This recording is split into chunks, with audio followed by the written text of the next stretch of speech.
Hello, David. Thank you for joining us today on this incredibly sunny morning.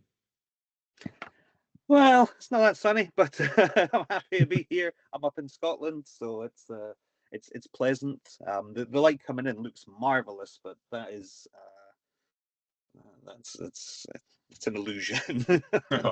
Is it slate grey clouds out there? Absolutely, yeah. Which is fine. I've got my shorts on, so I'm living the summer dream anyway. Yeah, I'd normally have my jacket on, and but no, I'm t-shirt and shorts because it's 24°C in this house at the moment, which is Oh, ghastly. Yeah, I don't recommend it. I'm not designed for heat. It doesn't no, work for me. absolutely not. No, I've got a pug, so I've got to keep it cool in here anyway, because he doesn't. Well, he doesn't like when it's too cold or when it's too hot. There's a there's a very Yeah, happy medium for that guy. yeah. I had a German Shepherd, and they've got two coats, so Yeah. the heat is not good for them. That's why I got used to waking up at 6 in the morning. It's purely because I've always had to take out Duke for his walk before the sun sort of heated up. So we'd go Of course. when it was cool in the morning and when it was cool in the evening. And yeah, that sort of set up my routine, which That's was it. I useful. find exactly the same. Yeah, it's like yeah, when I quit my job my God, it's not been that long. When I quit my job last year to write full time, I found I was still just getting up exactly the same time as normal because my wife and I share taking the dog out, so in the mornings. So I was still just getting up at like 7 o'clock, and I've just stuck with that. So. So you mentioned giving up your job. I mean, what inspired you to turn to becoming a horror author? Well, I'd always really wanted to do it um, ever since I was very, very young. I think I wrote my first, probably would have been about 8 or something, I think. Yeah, it would have been about 8 because I have a short story that I wrote about aliens taking over the school and killing everybody. Which I remember, it's the particular teacher in it was the teacher when I was in P3, so I must have been about 8 or 9 or something. Um, yeah, I just grew up obsessed with horror. Always have been as long as I can remember. So it was never really a choice to write horror specifically. If I was going to write, it was going to be horror. um, Absolutely 100%. I I used to make like little short films and things, little sort of horror action sort of pieces, and I wrote stuff like sequels to films that I'd liked that were 2 pages long. They were absolute garbage, but yeah, I just wanted to make horror because I was so obsessed with it. I wanted to um, give people the same effect that my favorite horror books and films and things had on me. Um, and yeah, films were my main one that I wanted to do it first. So I did go to like film school in Edinburgh. I didn't really like that. I didn't really enjoy it. I didn't like working with other people. I preferred working on my own, which is why I specialized as an editor. But it was after that I realized that actually I can do all these horror stories, but I can do them myself by writing them down as an author. Uh, and so I didn't start until I was like properly. I didn't really go for it as an author until I was in my mid 30s, I think, so early mid 30s. Um, but then I discovered that I loved doing that and that people enjoyed them. So We really do. yeah, so yeah,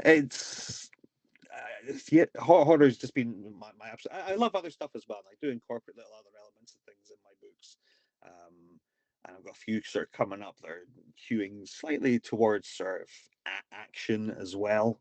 Okay. But it's always going to be horror. I mean, these action ones are like horror with action elements. Yeah. It always comes back to horror, and it always will. It's been about 40 years of horror obsession now, so it's not changing anytime soon. I'll tell you that. Yeah, I had a similar thing myself. I was 8 years old and I was in a caravan with my sister's friends, and we watched Hellraiser for the first time, and that was when I discovered that I both loved horror and was probably going to grow up to be a magnificent homosexual.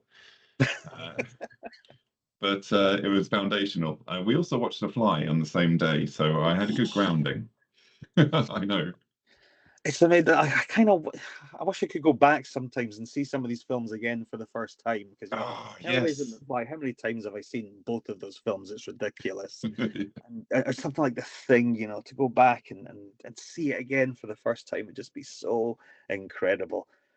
It's great though, being young and when you're first getting into it, because nowadays, I've seen literally thousands of horror films. Um, and I've seen all the classics. I've seen all the, semi-classics, all the cult classics. And the And now stinkers. it's a case of sort of digging deep, endlessly, just sifting through some real trash. Try to Yeah. find those little hidden gems and stuff. But back then, you could go to maybe not the video shop. My video shop had 10 horror films, but you had everything. I hadn't seen Suspiria and The Beyond and Nightmare on Elm Street and things. Going back to that, yeah, being young and getting into horror is just so amazing, because every time you keep watching films and keep having your mind being absolutely blown by how incredible they are. Oh, And also, I think when you're young, you're watching with an innocent mindset, and you yeah, just enjoy it for the sake of enjoying it. Whereas now I'm watching it and I'm like, oh yeah, that's a good scene. I would have done it slightly differently. Oh yeah. So second act is approaching, right? And yeah, that is not the same as we had a really good Blockbuster video showing our mutual ages here, and we used to get out 3 videos for a tenner, get a whole load of snacks, and then we would just lie on my mate's bedroom floor and just watch these movies and just gouge out. And whenever anything particularly gruesome came on, we'd be like, "Yeah, come yeah. on!" Oh, it was, but yes, these days I do tend to watch movies a bit more analytically, which is good for my career, Yeah. and is terrible for that sort of just really immersing yourself. So It's yes, tough. I try and sometimes, with certain films, I will try and be like, right, now I'm just going to watch this and thoroughly enjoy it. So, but I'm terrible at. Well, I love doing it actually, but as I'm watching a film, I check the time, to see how far through we are, to see at what point things are happening and stuff. So it's see what point, yeah, it's changing from act one to act two, what time we're coming into the climax and stuff. I love that. I'm really interested in when these changes happen, and it does, like you say, analyzing it does help your own writing. I think yeah, if you are telling stories, you should be watching, and reading, with that analytical eye, because you do need to, especially if you're watching something by some masterpiece by a great filmmaker, or reading an incredible book. Um, it's okay to learn from them. That is highly encouraged. yeah, definitely. And speaking of learning from them, do you growing up in Scotland, do you find that Scotland is inspirational for you? Because there are so many famous Scottish horror authors. There's got to be something in that. Well, have you ever been to Scotland? I have been there as the scouts. I've been camping. I went to Loch Head, Camberley Loch. So I've always been out in nature. I Perfect. I haven't been mean, to any of the cities. the cities are just the same as any English city, really. They're just cities. Pretty. Edinburgh's got a castle in the middle. That's pretty cool. But yeah, as soon as you go north a bit, like last weekend, we took my parents up to Aviemore in the Scottish Highlands. We stayed a couple of days, then came home and left them up there, like deliberately. They hadn't just had enough. Um, That we could be then your went next to book. pick them up again after. But just being up there and being among the mountains and the trees and the Haar, and the mist and the fog and the rain inevitably, it's just so incredibly atmospheric that I've been working non-stop for months, really, just every single day. And every time we go on holiday or something, I'm thinking, right, I'm going to take like 3 days off and just, just try and relax and not think about work. But as soon as I get to somewhere like the Scottish Highlands, my mind just goes into overdrive, and I'm like, yeah, okay, oh right, yeah, yeah, trapped on a mountain, yeah, and it's snowing, just your mind just starts going. It's very inspiring as a just to look at. I find the country, and then we've got all our like folklore and myths and things, that a lot of it is very relevant to sort of Scandinavian folklore and English folklore and things. But there's some, it's yeah. I just I love it. I love Scotland, and I do find that it definitely does inspire my books. I'd say more than 0.5% Scotland. I do have quite a few set in other countries as well, mostly America, but that tends to be because I want to write a book about biker gangs in the desert. That's Can't do that in Scotland. the thing is, in Scotland, you're never more than half an hour from a town or something. Whereas it's not like the desert. So yeah, sometimes I have to go abroad a little bit, but I do love doing that. And I think my readers are predominantly American and Canadian as well. I think they really enjoy the Scottishness of them. Yeah, no, I've written probably the majority of my stories have been set in the UK as well, and Scotland is a country that I do return to, along with Ireland, quite a lot. Because again, you have, especially when you go back into historical times, you get that remoteness back. So you're talking Yes. about how in America you can be miles away from everywhere and you're stranded. Go back to historical times before we had all the highways and everything like that, and Scotland can be just as remote, especially on the islands. And Yeah. well, you had the Forgotten Island as well, based on your honeymoon. That's right. Yes, that's a Thai island, an island in Thailand. I do have a few Scottish. I've got a Scottish historical medieval one coming out probably next year. So that's definitely, I'm really excited with that, because that, like you say, that is pure isolation. Try to get from A to B on foot only. For reasons I won't go into at the moment. But yeah, yeah. Forgotten Island. I said, yeah. I mean, isolation is like one of the key things that makes horror work, really. Yeah. So Forgotten Island, yeah, that was my first novel that I published. Not the first I'd written. I'd written a couple that were, whatever. But this one, the first one I thought was good. Um, and yeah, that had been inspired by our honeymoon to Thailand, which sounds dreadful. Sounds absolutely dreadful. It was just because I'd seen a few things. We'd been passing an island on a boat, and there was the ruin almost of a neglected resort that either hadn't been finished or had just gone to seed. And I saw that, and I saw smoke coming out of somewhere else on the island, and I was thinking, oh right, ooh, what if a bunch of people followed that smoke? What would they find? Maybe there's human remains cooking over a fire. And I thought, oh, that's something.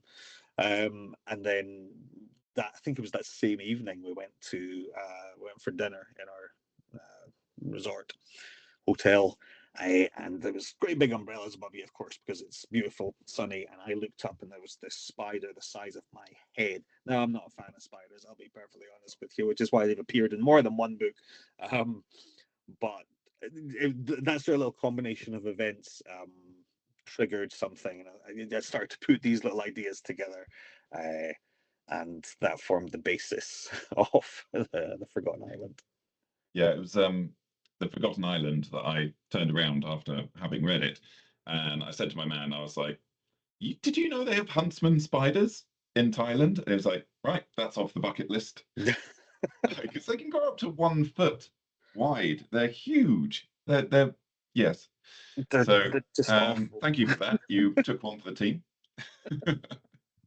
And the Forgotten Island is a classic example of you've got a wonderful B movie sort of nature to your stories. Is that intentional? I think it's inevitable more than intentional, because that's the sort of thing I love. I don't necessarily gravitate towards what I would describe as like high concept ideas, or like incredibly original. What, I've never heard of that sort of thing before. I like to take tropes and ideas and stuff that I love and try and put a fresh spin on them. Whether that's just sort of updating the characters, say for modern times. But yeah, I love trash and sleaze and B movies and things. I absolutely love that, and especially because in a lot of these films that are just so utterly dismissed, there's some incredible artistry to be found in a lot of them. Some Mm, incredible, wonderful yeah. films made by extremely talented people. But because they're deal with certain tropes or or, or ideas, they're sort of dismissed out of hand. So what I tend to do when I'm with my books is I take a sort of subgenre that I love, slasher, Italian giallo, biker exploitation. I've got a nun-sploitation book that I'm working on at the moment, and it's I'll just I want to do my spin on that. So inevitably, yeah, there's definitely going to be like a sort of slightly trashy B movie type feel to them, but hopefully with a bit more to it, a bit more behind it, the characters that you like and care about, and maybe some themes bubbling in the background. you know. Well, I think like when we were saying earlier about renting out videos from the store, one of the things I've always found about your books is you just hoover them up. They are incredibly compelling. There's no, I'm going to read one chapter before bed. It's like I'm always quite grateful when I find that some of your books are shorter than the others, and I'm like, oh, I might be able to get some sleep tonight. That'd be a bonus. I actually, you gave me a nightmare last night, and it's really annoying because I normally when I get a nightmare, I'm like, oh, I'll write a book about it. And I woke up in the morning and I thought, oh yeah, no, this would be wonderful. A group of myself and my friends were in the woods and we're trying to hunt down this witch, but not a regular witch. It was one of those naked witches with the long talons and more demonic. And I was like, oh, brilliant! I'm going to get a. It's Maggie Wall. It's Maggie Wall. It's ah. So okay, so no, I won't be able to do that because everyone will immediately know. So I was like, oh, I'm okay. gonna get my So lawyers on you.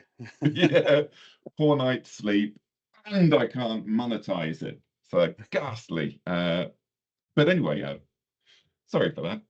That's Going fine. back to, I'm always pleased to hear I've given someone a nightmare. That is a high compliment. I mean, it's a win for any horror author. And given the stuff I read as well, I very rarely get nightmares these days. Yeah. So, I mean, I go, I'm part of the Splatter Chatter Discord group, so we read some really depraved stuff. And yeah, yep. So yeah, well done, sir. Thank you. Um, Yeah, you should try my new one, Death Spell. That's my most depraved one yet. Oh, I absolutely will. I've been blitzing through your back catalogue at well, a phenomenal rate. So I'll be getting there sooner rather than later. Thank you. I'm glad to hear. It always surprises me when people do message and say things like they read one in. I've had with Death Spell that just came out. I've had a bunch of people who read it in one sitting, and it's like 250 pages long, and that's great. I do try. I try really hard to sort of not slow the story down, and that doesn't mean by not it's just non-stop gore and violence and action and excitement. There's talk and there's bits of exposition and stuff, but I always try and really pare those to the bone, just make it as propulsive as possible, and really remove needless exposition and needless description and stuff like that. You can get a lot said with a lot less words than some people choose to use. I find, and I always, yeah, with the end of the chapter, I always say to people, as a way to sort of you don't need to end every chapter with a cliffhanger, you know.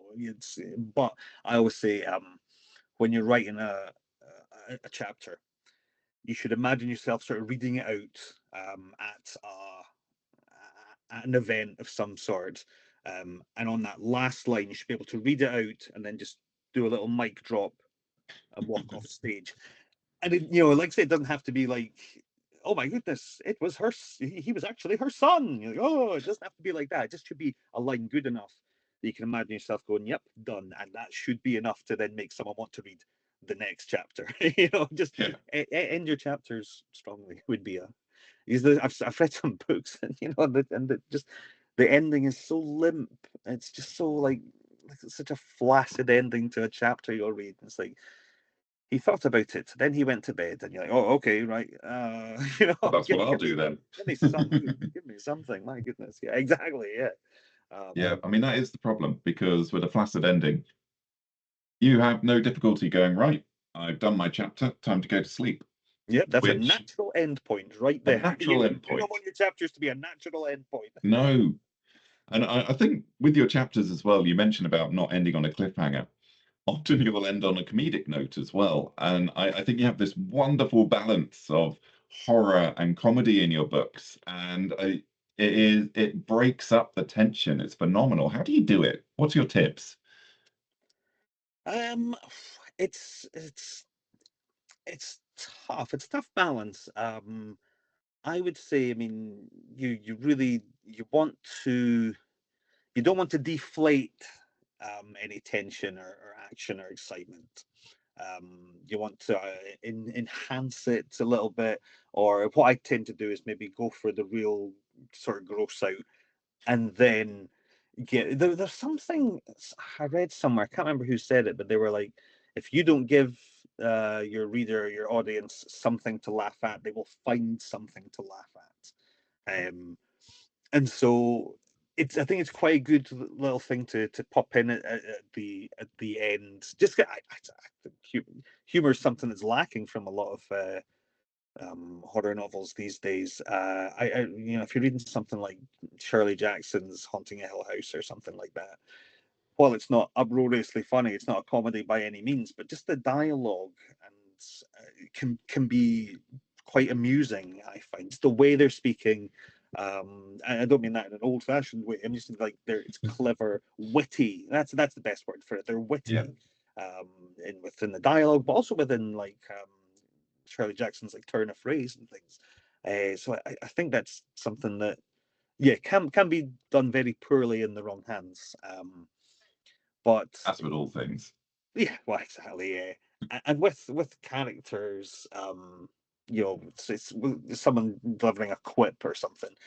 Just I would say think about whether this character would say that at that time. I've seen sometimes you'll see something and it's like in the midst of a exciting scene, a character will make this quip, and it kind of feels like the authors come up with it and thought, haha, I'm going to put that in, but it doesn't feel right for that character. They're not like that elsewhere in the book. It doesn't feel like the right time that they would say something like that. So it's just, it's about understanding your characters and knowing what they would or wouldn't do in that sort of situation.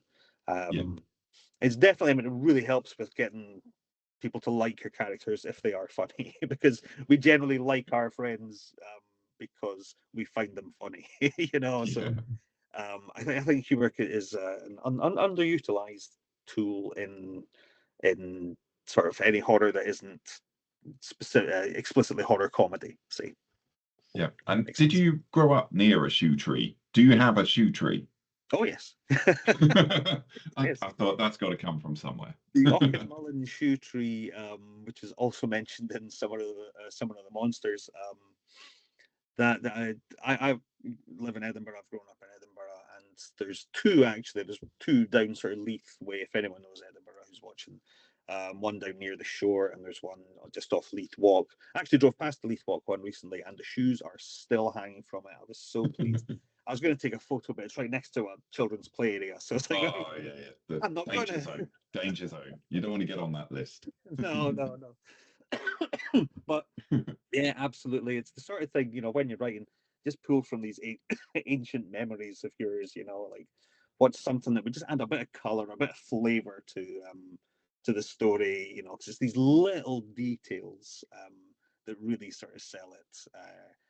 I was watching Jaws, funny enough, just a couple of days ago, and Steven Spielberg was such an absolute master of tiny little details that just make you believe in it. Like Brody's walking down the hall, and he just knocks his head off a low chandelier, and it just gives you something that just like something that makes a boring scene of someone walking down a hall. Just it makes it spark a little bit. Yeah. Notorious for stealing from Signal groups or WhatsApp groups. So they absolutely shouldn't add me to any of the Oval Office groups because it will appear in a book. My friends will be reading through my books and they'll be, oi, as they see a bit of dialogue. I managed to get like a whole story out of just two of my friends nerding out over Rat, the heavy metal band. I'm huge fan of Rat myself, but the detail they were going into, and then one of them had their testicles explode and got devoured by spiders. But it all started with a conversation about Rat, as these things do. Rat, they did Round and Round, is that right? Round and Round, Bring It Down. Yeah. I think that's the one that strip shows like to use. I imagine so. Yeah, I'm not too familiar with what you would call hair metal, whatever you want to call it, whatever glam metal. Yeah. Let's say that sounds slightly less dismissive. Poison, I'd say would be my Motley Crue, actually. Early Motley Crue, I quite enjoy.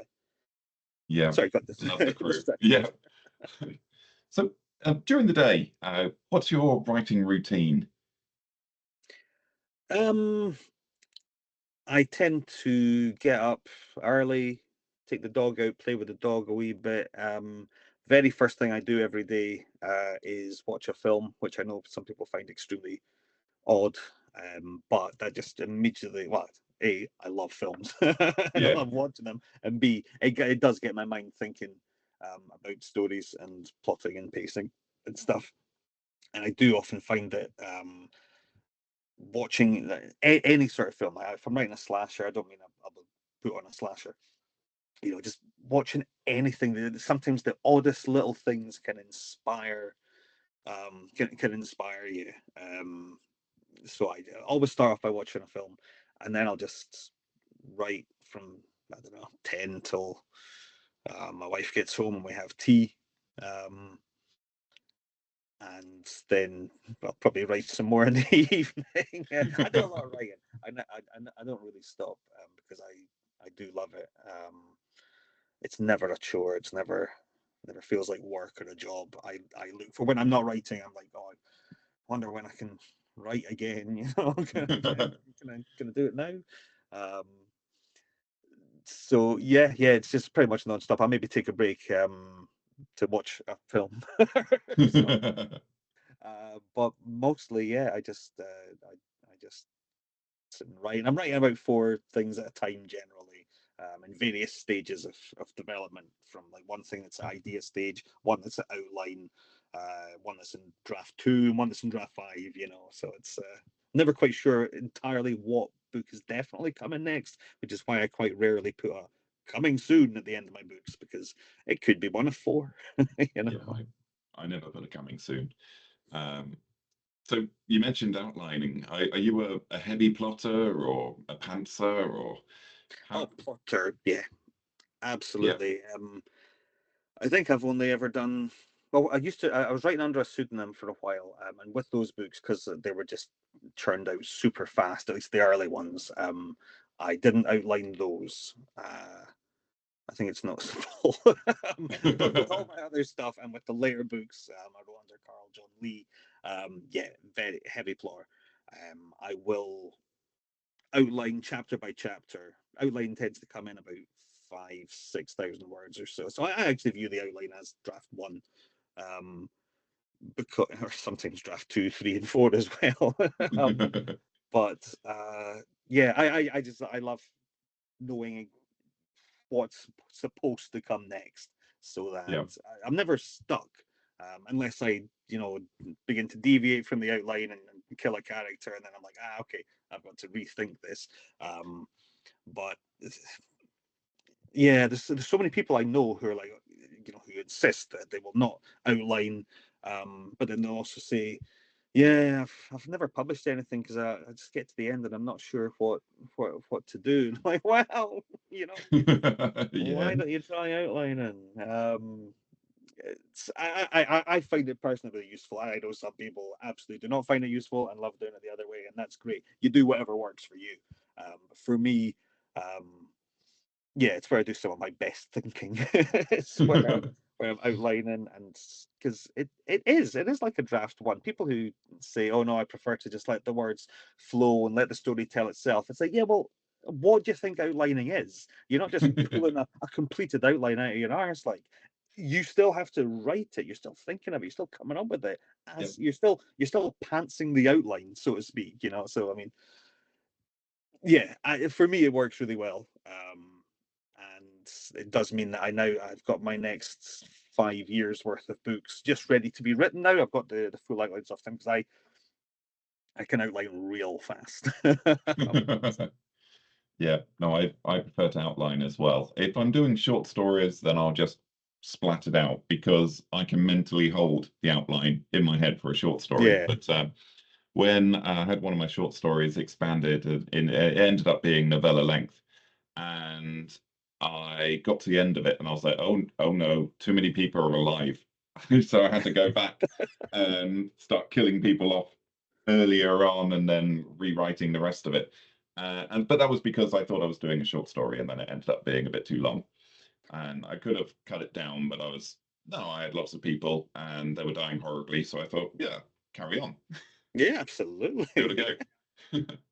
I mean, one of the two that I didn't outline was a Carl John Lee novel called Horror House of Perversion, and I mean those first two books. I came up with the idea, and 10 days later, you could buy them on Amazon. It was a very fast turnaround, but I wrote that one just without any outline, and then I got to the end, and I was like, oh, I've come up with a twist, and I had to go back and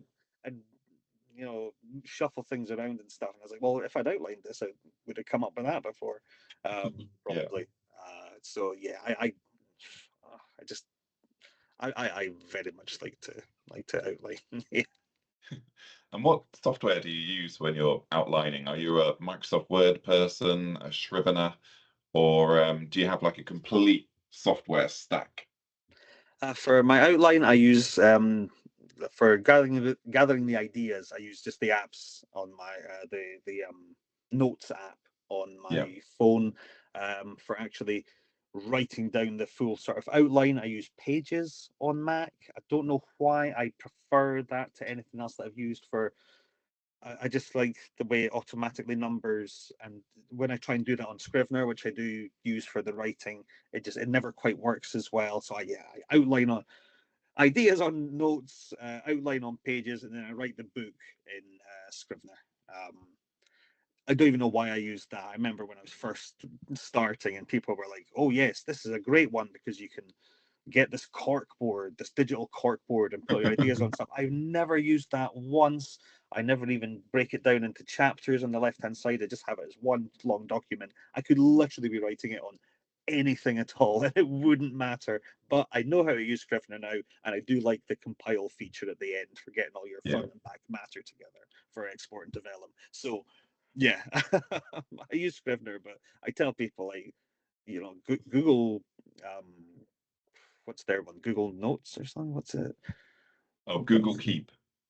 Yeah, well, whatever one they have, Word doc, whatever, anything works. You could write a Yeah. novel in your Notes app. It'd probably be a bit iffy for when it comes to formatting, so I would recommend using something that does some formatting. But yeah, Google Docs. That's it. You can write a story in Google Google Docs. Docs. Yeah. It doesn't, it's anything works. Anything works. But Yeah. I used so to have to write when I was commuting. I had a 1 hour commute each way on the tube, and I would normally get a seat, but I would just sit there on Google Keep, and I would hammer out my short stories whilst I was sat there. I would get some funny looks. oh If yeah. you're on London transport typing about committing a massacre, it's not ideal. it gets you reported, it gets you on lists, but it is an occupational hazard. Luckily, I live in the country now, so nobody knows the depraved, murderous thoughts that are going through my head. And I used to use Google Keep, and I still use Google Docs because I find it very, very good for sharing to my beta readers and Yes. collating the feedback. So that's very good. I prefer to write in Microsoft Word just because I've used that all my life. I have got Scrivener and I do use Scrivener.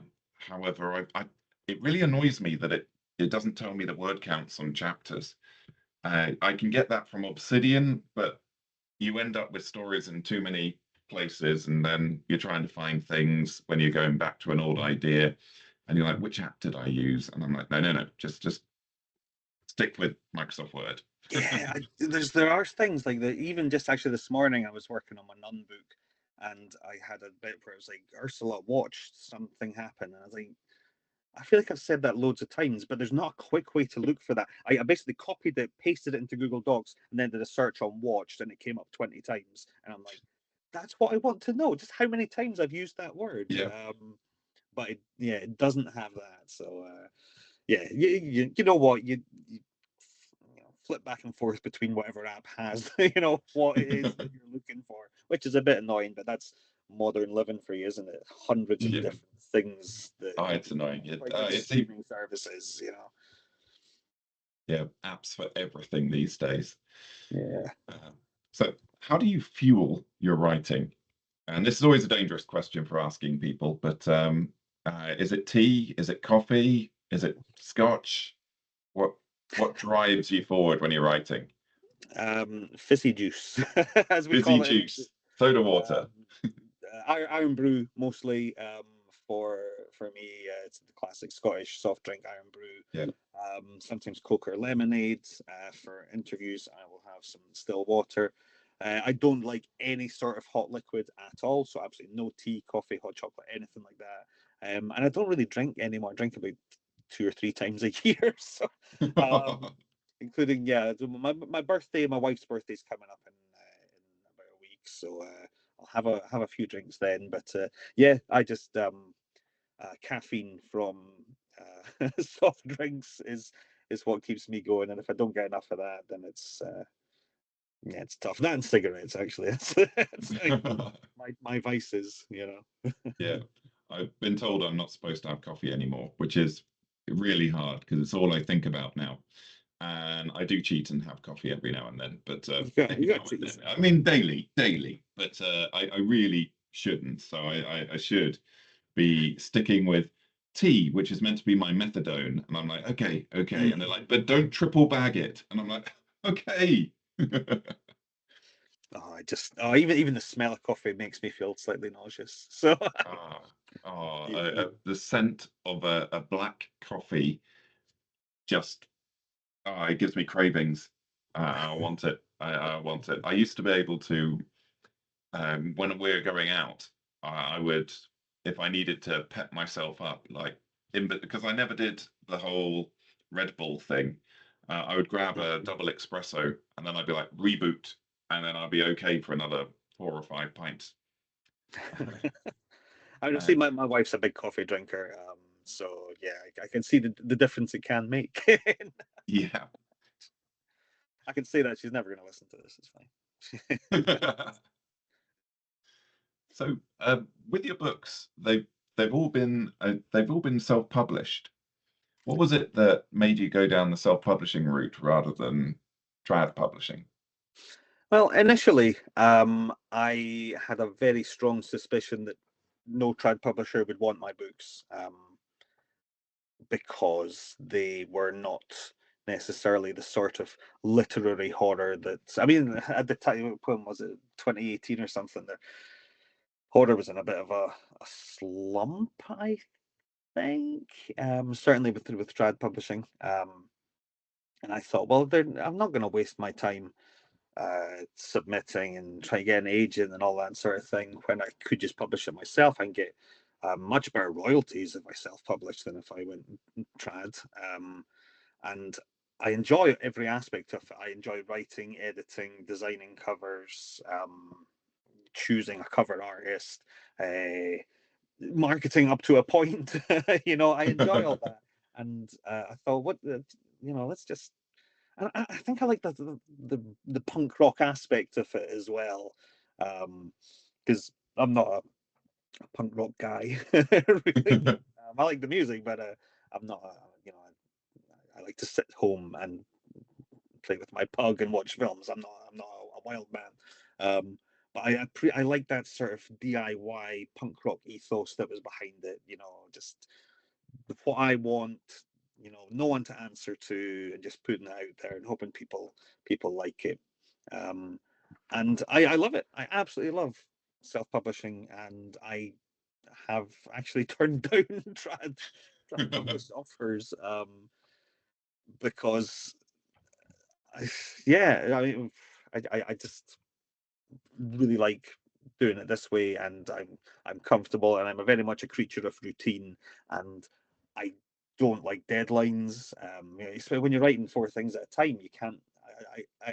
I can only focus on the one that I want to write about. So if I'm writing something for a trad publisher, but actually this idea about killer trees is more exciting to me at the moment, then that's what I'm going to be working on. Basically, I'm a terrible collaborator, so self-publishing works best for absolutely everyone, where I am concerned, because you wouldn't want me to be writing for your company with your shares and your deadlines and whatever happens in business world. And I love just having the complete freedom, and I'm extremely disciplined when it comes to writing. I will get up, I will write all day, and I will put in the effort. So yeah, I love it. Do you self-publish, or are you with? I self-publish. Yeah. I first wrote a novel, and I was like, oh, I should get this traditionally published. This is a masterpiece. It wasn't. I sent out my submission to one agent, and then 24 hours later, I was like, they haven't replied. They haven't given me a massive advance. How rude. And then I was straight on and I self-published. And yes, it didn't do tremendously well. So the agent probably did the right thing by utterly ignoring me. But it was my first novel. And yes, we move on from there. Live and learn and all that. Well, we say live and learn. We hope that we live and learn. Yes. Certainly, my later books were far more financially successful. I mean, you were really so The Forgotten Island. I mean, that was a hit from day one. It did well. It's still, even up until, I'd say, for the first 5 years or something, that was still my third best selling one, even though I'd had about 8 or 9 out or something by that point. Yeah, it did well. Like I think someone said, like, the average self-published book sells in its lifetime about 250 copies or something like that. I think that's the figure that I've read. So it beat that in its first month, which was nice. Yeah.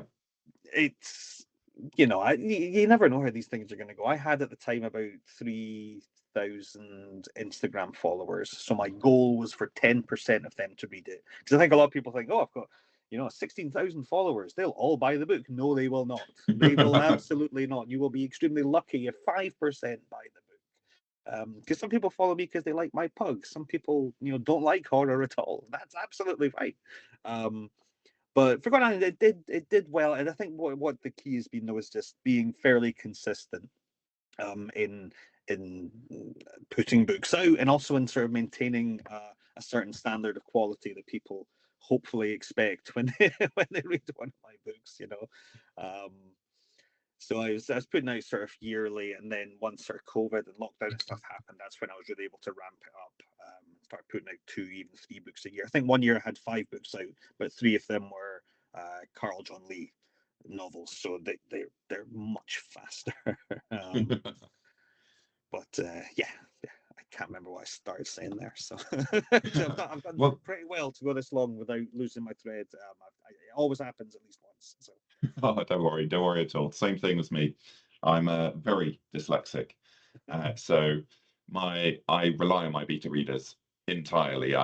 when I self-edit, I actually make things worse because I bought a lifetime subscription to Pro Writing Aid, Yeah. a tool like Grammarly. And so I see the squiggles in it and I'm like, oh, wow, I must correct that. And I just click it. And my beta readers go, Tom, you have to understand it. You can't just say yes to everything. I do the same thing in pubs. But yes, so grammar is one of those things that I will never understand. I always say to my beta readers, please don't put semicolons in my work. I'm not James Joyce and I'm not going to understand it. So if there's a semicolon in there, I fear it. And because I fear it, I mistrust it and don't want it there. I'll never get them. I've had it explained to me by so many people, like really good Oxford grammarians, and every Yeah. time I'm down the pub and I mention I have a fear of the semicolon, then people go, "Oh, no, it's easy," and then I'm like, and then I just hear static, and I'm like, "No, please, please, just let me die." And my beta readers will fix it. I I think you're right though. If you're just not getting your head around it, it's best just to not use it at all. yeah. I've seen too many people use it instead of when I've done beta reading and things as well, and I've said you've used it wrongly. Here's how you should use it, and then they continue using it wrongly, and it's like that's fine. Maybe just don't use it at all. Yeah. Generally, you can replace a semicolon with a full stop or a comma, and maybe a slight change, and it's going to be absolutely fine. So it'll have the exact same meaning. So I think, Yeah. yeah. And also, sometimes a series of short sentences can be good, triggering the vagus nerve and inspiring fear in your reader by just psychology. Yeah. Yeah. Who was it? Where did I first learn about that? Short sentences force the reader to breathe faster. When they breathe faster, it stimulates the vagus nerve, which triggers anxiety in the reader. So I was like, brilliant. And so, but you can overdo it because the body becomes numb to anxiety after a while. I mean, I'm still waiting for it to happen to me in real life, Yeah. but yeah, you need to balance things out. But getting things to a state where you have a series of short sentences during particularly dramatic moments can really, really boost the fear level in your writing. Yeah, I think it's the sort of thing that I think I sort of just kind of figured out without knowing what it was really, just by writing sort of thing, an exciting sort of action scene, and just naturally the short sentences work. Because if you've got a long flowery sentence in the middle of an exciting action scene, it really removes any sort of tension from it or Yeah, excitement. it goes back to what you said earlier about dialogue. If in the Yeah. middle of a duel, suddenly the hero does a huge Patrick Stewart monologue, and it's like, shouldn't you be dead by now? Yeah. I I tend to, when I'm writing, this is what, when you're inspired by stuff that's kind of feels unrelated but actually is really helpful to look at. I tend to do my action scenes the way that Jackie Chan choreographs his fights. So he used to say, he had a documentary once called My Stunts where he just ran you through his entire choreography and stunt process, and it was amazing. Big Jackie Chan fan. Yeah, But he would say, the fights they start off slow and then they build in intensity until you reach a certain point at which it can't really be topped. Then there's a sort of natural break. There's a pause for breath, and then you start back in, maybe just slightly higher than how it originally started that, and build up that intensity again. And I found that's been really helpful in crafting any sort of exciting scene, is to build that intensity, slight break once it just sort of kind of peaks, crescendos almost, and then go back yeah. into it. And that really sort of helped me sort of figure out how to manage scenes like that. Thanks, I Jackie. love the Jackie Chan end credits, the scenes where they show you all the Bloopers. bloopers, and you Yeah. just see like him go crashing through a whole load of crates, and then you hear, "I'm okay," and then he's up, and and then it's the next scene where it just like goes horribly wrong. And it's always, "I'm okay." Yeah, usually, Armor of God was the one where he smashed his skull, and you just see him being carried away on a stretcher, bleeding from his head. Ah, You're like, oh my goodness! And then it what's carried on for another, 40 years. Yeah. Yeah, I mean, although he does now have to sleep in a chair because his bones have all been broken Yeah. so Oh, much. I kind of want him to stop because I love him so much. But I watched saw his latest film, Panda Planet. It's not great, but he's in his like early mid 70s now, and I think he's earned a rest. You know, I don't want to see a man in his 70s risk his life and limb for my entertainment. You know, you've done Yeah. enough. You know, But you've then earned a break. what if you were having issues with your eyes and someone said, or your wrists, and someone said, "You've done enough books. It's time for you to rest and retire." You'd go insane. I know. I I, would tell them where to go. yeah, I think if you're born to do something, you're just going to do it. And Yeah. like when people say, "How do you become a writer?" and it's like, just write. Like writers are writing anyway. I don't think anyone becomes a writer. I think you've been writing all your life, and at some point you start making money from it. Hopefully. Yeah. Yeah. Yeah. Yeah, I totally agree. People who say like aspiring author and things like that. It's like, yeah, you know, are you writing stuff? Yeah, then you're an author. You know, Yeah, it's and there's no you're gatekeepers aspiring to with. make a career of it, certainly, and that's something everyone I'm sure aspire or most people aspire to. Um, Yeah. but it's really difficult.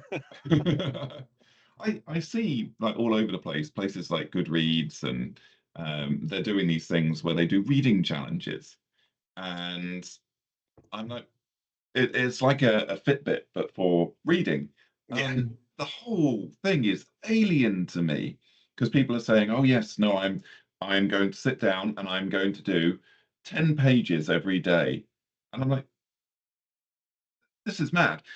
For me, like, I got a Fitbit after I lost my dog. I shouldn't say lost my dog, it makes me sound careless. After my dog, back to he you. died. And I got a Fitbit because without my dog, I wasn't walking enough. Mm. I was focusing on work and I was doing all my work. And normally, if I'd been working for too long, Duke would come over and massive nose, and he would just shove my mouse hand like that. And I'd be like, "All right, mate." And then we would go for a walk or something. But so I need a Fitbit to sort of encourage me to get my 10,000 steps in. However, when it comes to reading, like I think if you need some kind of a challenge or an app to make you read 10 pages a day, you're probably not a big fan of reading. So maybe don't bother. It's weird. It's like it's the gamification of everything now. Yeah. I was trying to learn Italian, and I was using an app called Duolingo, but it turned the whole thing into a game with lives, and it's like you got 5 lives, and once you use them, you couldn't play again for a while. I'm like, I don't want this. I just want Yeah. to learn a language. So I'm just going to do it the old-fashioned way, and you know, go to a class or course or something. Yeah. But yeah, I tried the reading challenge years back, but I didn't get any fun out of it at all. It was just it Mm. felt like a pressure to something I enjoyed. Like, oh, well, I'm 2 books behind schedule because you know I was sick for a week. It's like, who cares? Read what you can. Um, I always it does stun me when I see some people their goal is to read 140 books that year, and they do it. And I'm like, Yeah. how? How? It's incredible. Some people, I guess, Mm. just read real fast. I used to read super fast, and now I don't. I don't know what happened. Extremely slow, and I also have a lot less time to read because I'm writing and watching films too much. But yeah, it's not for me. I'm kind of fed up of everything being turned into some competition or some Yeah. game. Like I just want to do things. I mean, I tear through books because I think I read much more than I write. I which I've got my writing room, and in my writing room I have like a lovely collection of books, and I have a rule. When I'm in my writing book, I either write or I read. And the problem is, I'll pick up a book, and I'll be like, oh, just pick up a book, get a little bit of inspiration, and then next thing you know, I finish the book because I Yeah, got into it. Or luckily, you know, there are some books that I'll pick up and I'll go, "Eh, Okay, yeah, no, that was good. Competently written. Yep. And then I'll get writing, and then there are other books, and your books are notorious for this. They are not books that you put down Glad because to hear.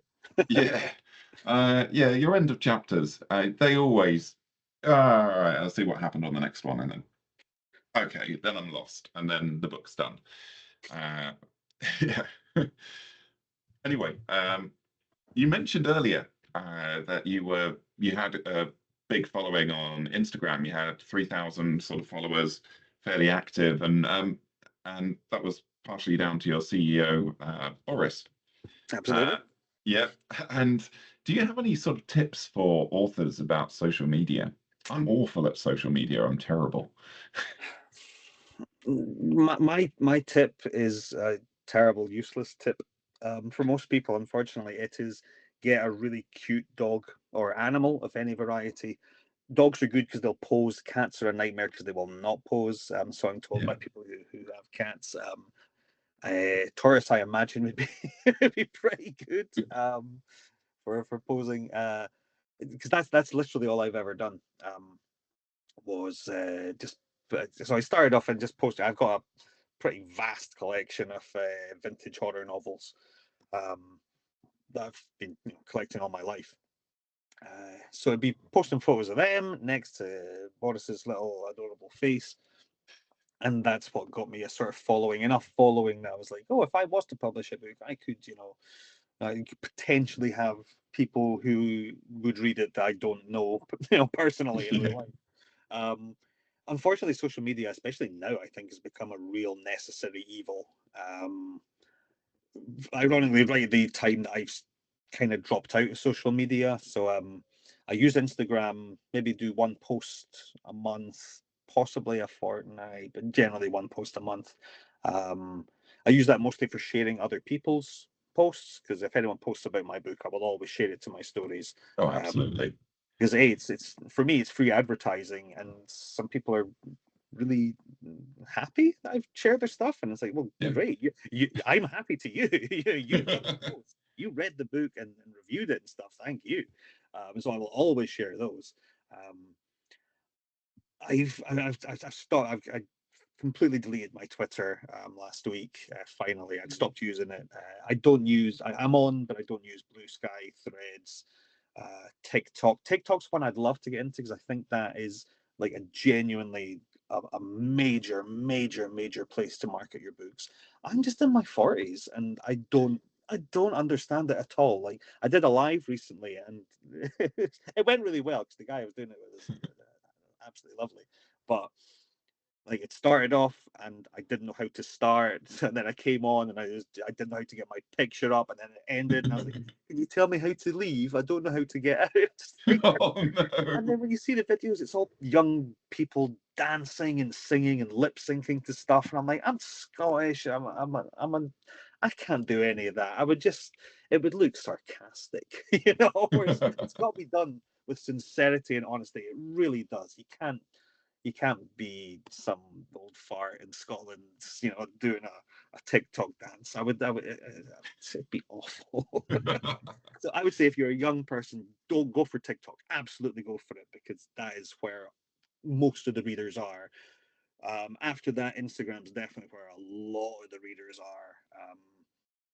Anyone else, I don't know. I can't stand most social media at all. It's a Yeah. terrible time drain. I wish I didn't have to use it at all, but it is necessary. You do need, people need to know when your book is coming out.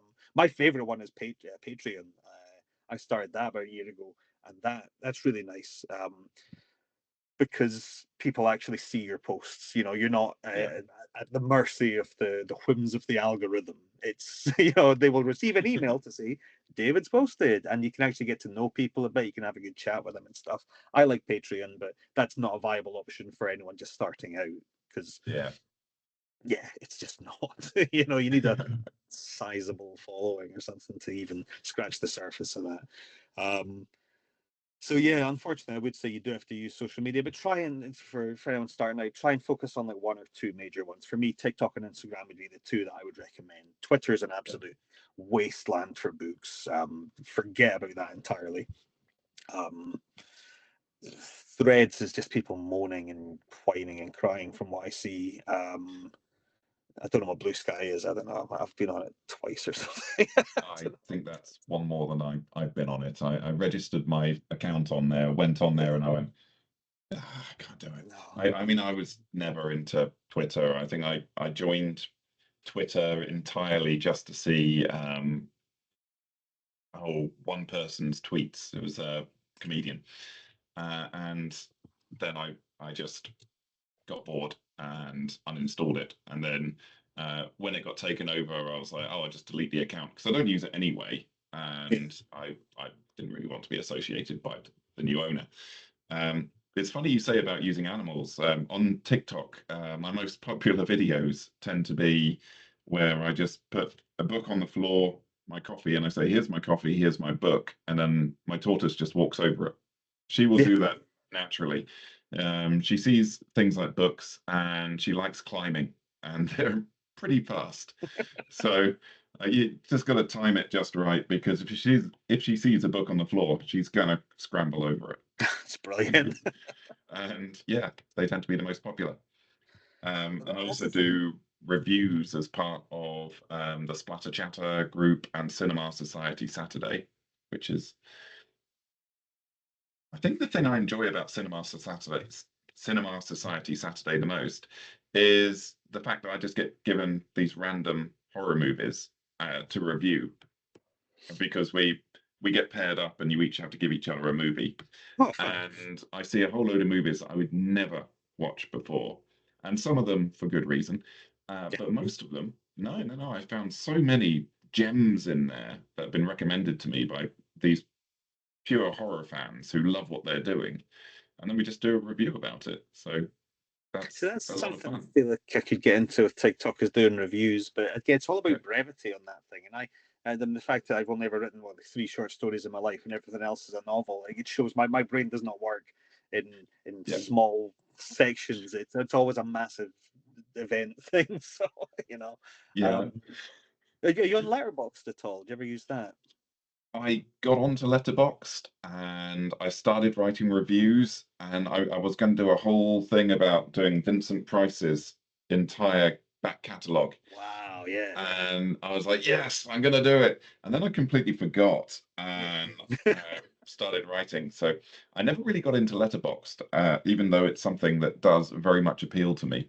Well, it's the one social media that I actually enjoy. It's no use, if you're an author, forget about it. It does not market your books for you at all. Totally useless. But if you love meeting like-minded people who like the same sort of weird stuff that you do, and you want recommendations of things you've never heard of, it's an absolute gold mine. So I do recommend it just because I love seeing what people I know are watching and being like, oh, what's that? I've got into a whole bunch of weird stuff recently thanks to Letterboxd. So yeah, that's the one I enjoy. I will absolutely get back into it.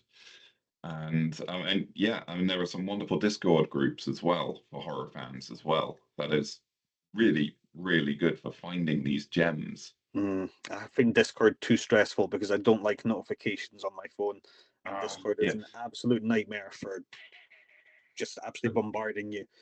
first thing I do is mute everything, and I Yeah. still get bing, bing, bing, bing. How? Everything is muted. Why is this happening to me? Yeah, and then we log on and there's like 40 different chats going on at once. And you're like, well, which one am I supposed to look at? I don't know. I don't do Discord at all.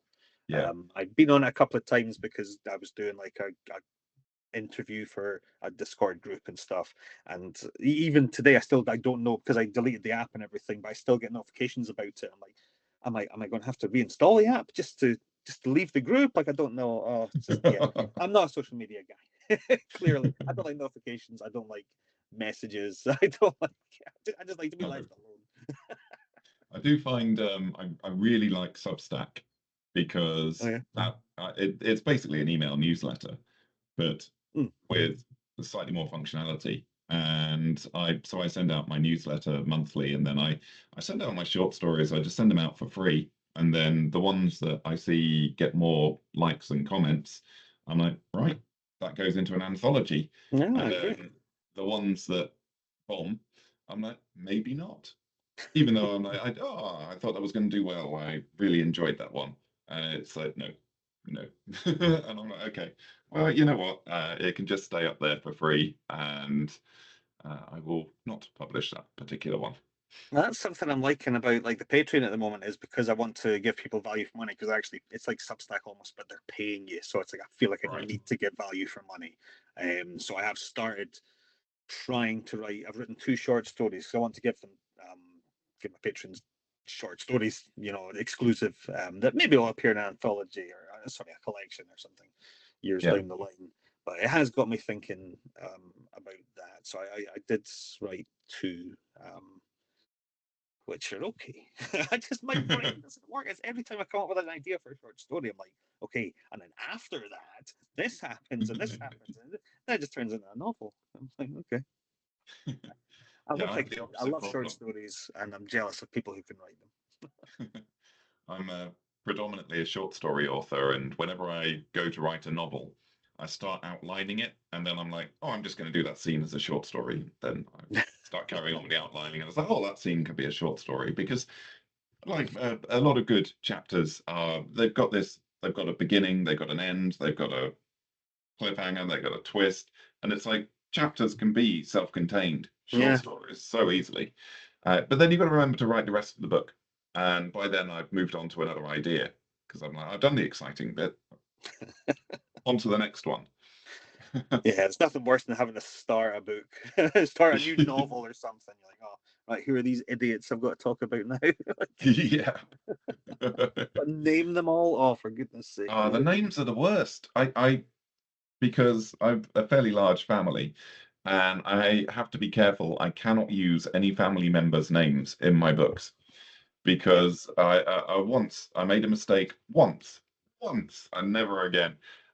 But it was a story about glory hole addiction, and I accidentally used one of my nephew's names, and he got bullied for it. So I was like, oh no. So now I have to like do a sense check and make sure that there's not even like a Mhm. side character, and if you've got a large family, that's a lot of names that are on the blacklist. Yeah, and then if you start to include like friends and like co-workers and stuff in that as well, it's like it's ridiculous. I try really hard never to use anyone's name, because I've never based a character off a real human being that I've met. I've never based a character off, and I try never to use their names. And then I wrote a book called Perfect Victim, which had Jill and Kate were the 2 main characters, which is my wife's 2 best friends. And I was like, oh, for goodness sake! Like, I really try. Like, no, there's definitely no Jill. There's no Jill. Absolutely not. There's no Kate. No way. And then I'm like having dinner with them, a week later. Like, oh yeah, yeah, you do exist. Yeah, yeah. It's just I hate naming people. What I Yeah. loved about when I was writing as Carl John Lee, I would just use really stupid names. Like, I try and keep my names vaguely sensible here, and I'm trying to pivot more towards the Carl John Lee way of just being like, right, what dumb name can I give you that works?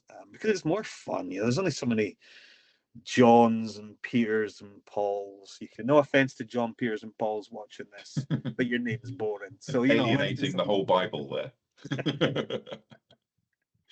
Yeah, I've murdered a few people for their birthday presents, and they've got a birthday coming up, and I'm like, I could buy them a present, or I'll just murder them grotesquely. They'll enjoy it the same. I'll try that. It's my wife's 40th in a week, so I'll try that with her. See if she See if appreciates it works well. it. It won't. Oh, okay. Well, maybe not then. So, do you do any form of paid advertising as well, or do you do entirely social media? Yeah, I do no paid advertising at all. One time I tried to understand Amazon's ad thing, and I didn't understand it, and I still don't understand it. I put in £5, and it turns out that you're bidding against other people. I think Yeah. maybe you know more about this than me. I genuinely don't understand it, but and so really like my £5 bid would be up against someone's £1,000 bid. I don't know. I didn't like it. I didn't want to do it, and so I've never gone back. Luckily, I have an incredibly dedicated readership who love posting about my stuff, and so they Yeah. are my advertising. I'm extremely grateful for that, because I can't figure it out. I mean, I'm on like that, 20 books to 50K group on Facebook. You maybe heard of. Yeah, I'm a member And as well. yeah, and sometimes some stuff's really useful, and it's some invaluable things you get from there. But then a lot of times I just look, and it's people doing their, yeah, so I made £60,000 this month, and I'm like, oh my goodness, how did you do that? Scroll down, it only cost me £14,000 in advertising. I'm like, that's no help. What use Yeah. is that to anyone? Like, I don't have 14 grand spare. Sorry. And So also yeah, I different think you just genres have do to. better at advertising. Sorry. Different genres do better at advertising as well. Romance has a very good return on investment with advertising. I do see on these groups every now and then a horror author will be showing, oh, I made this amount of money, and this is how I did it with Facebook ads or with Amazon ads, and I sort of I I perk up and I'm like, oh yes, but it does require a lot of work. So I've got a background 20 years in data analysis and computer programming in the city. Oh, okay. So I have quite a background with finances, and still I struggle with it. Yeah. It is complex, and I mean, the people thing go on is, courses to learn about it. That's yeah, no, really I've been on so. several. Um, but the other thing about it is it's not something that you can just set up and then it ticks away. So you can't say to Amazon, "Oh, okay, I'll give you 100 a month to promote my books." You've got to constantly monitor the data and Yeah. blacklist certain terms, because I get a lot of people and they're like um, searching for Spanish horror, and I'm like, well, and obviously they never buy my books because I don't write Spanish horror. I don't write any horror stories that are set in Spain. I probably will at some point. Sounds like you should. And I don't write in Spanish. So they see my advert, click on it. I pay them the money that I bid for. So I paid them the 56 pence or whatever for the click. And then they see my page and they're like, no, that's not Spanish horror. And then Oh, they don't buy it. So that 56 pence is burnt. So you have to blacklist it. yeah, it's not. No, it sounds like something for people who can hire someone to do that for them. Yeah. Like I am not ever going to get into that. Which I know is extremely lucky of me that I don't need to do that. Listen, I could probably increase my sales tenfold if I got into advertising, 20-fold, but I don't think it's worth the stress that No. would induce in me, and the anxiety and the sheer terror. So yeah, I'm just gonna keep ticking along without advertising. Using And every hour you spend working on marketing is an hour you're not writing. And a lot of the times it's just write another book, get your back catalogue big enough, and people will churn through them.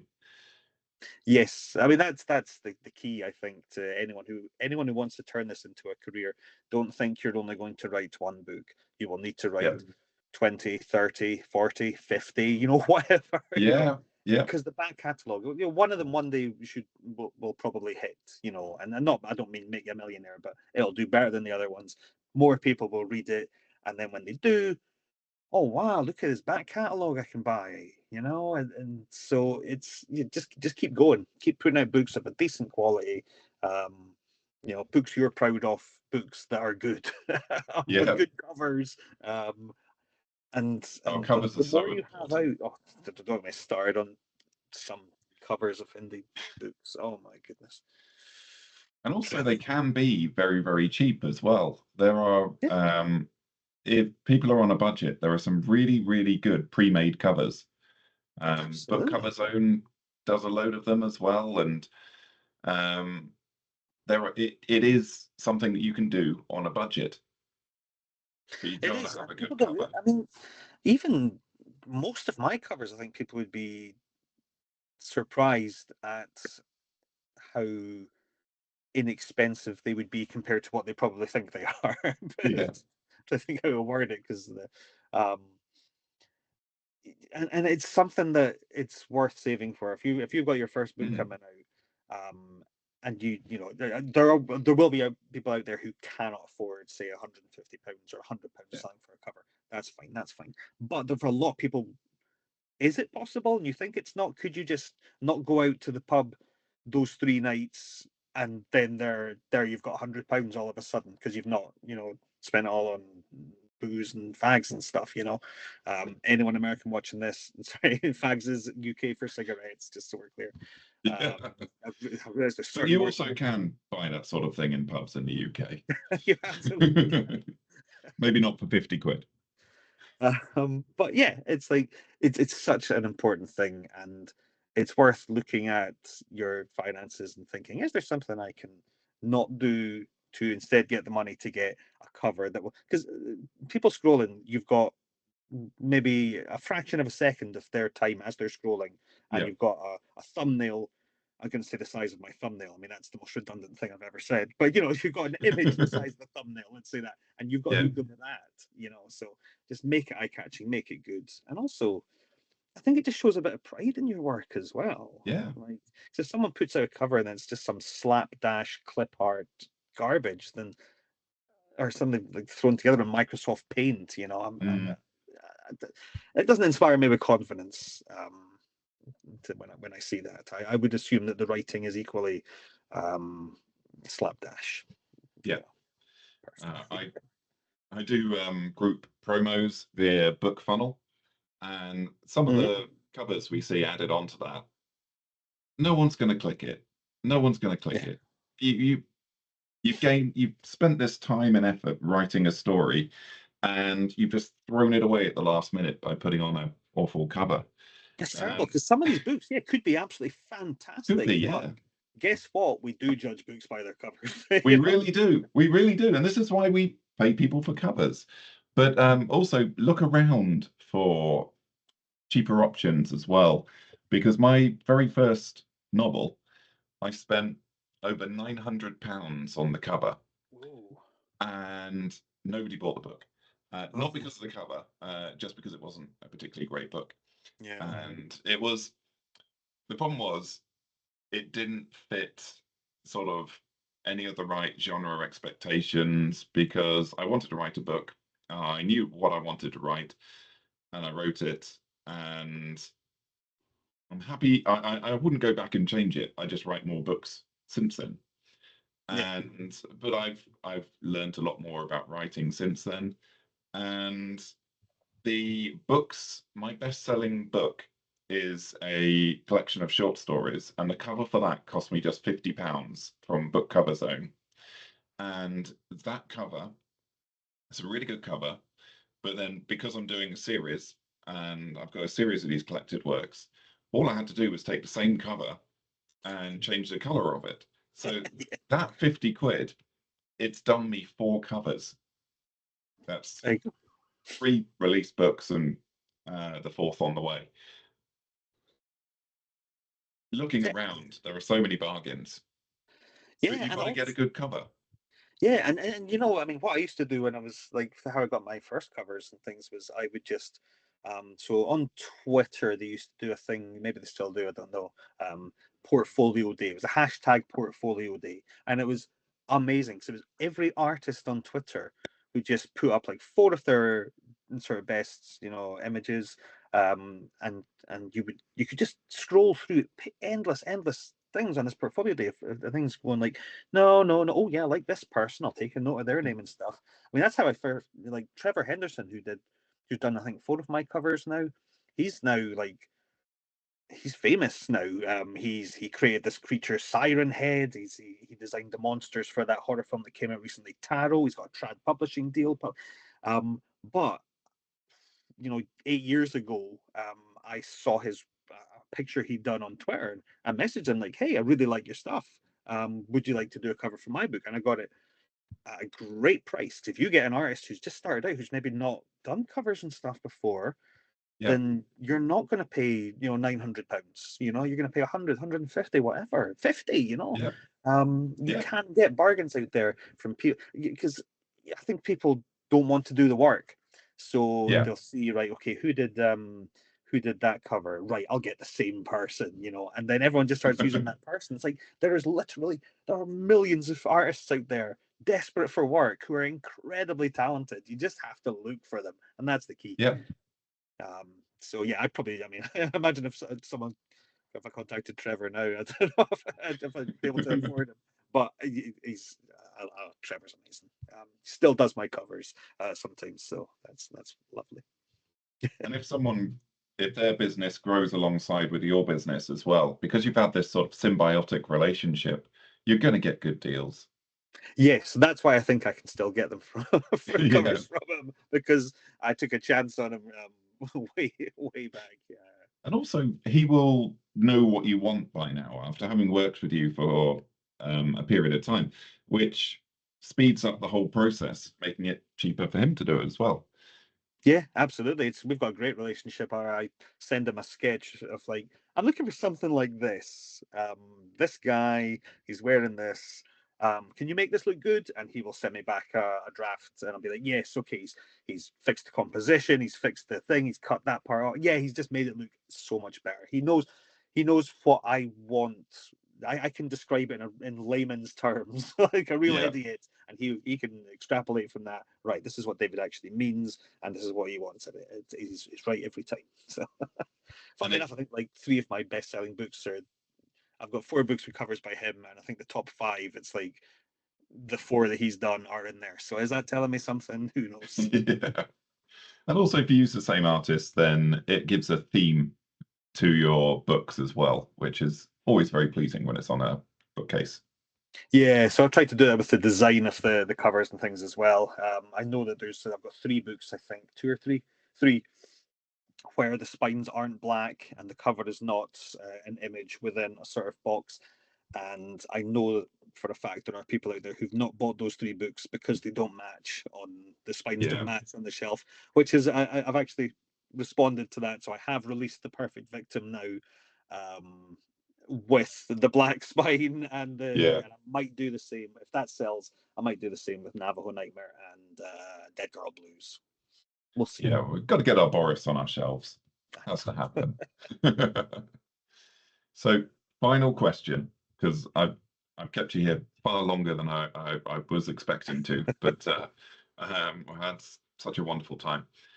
If you could go back in time to when you're fresh-faced, innocent, and you just finished The Forgotten Island, what would you say to yourself back then? I would say, well done. Keep going. Like, I, I, I don't feel I made any dreadful mistakes with the writing and launch of that. I mean, look, I'd probably say one more draft, David. Just one more. It's 330 pages long. You can lose 50 of them. I'm sure of it. You can lose at least 30.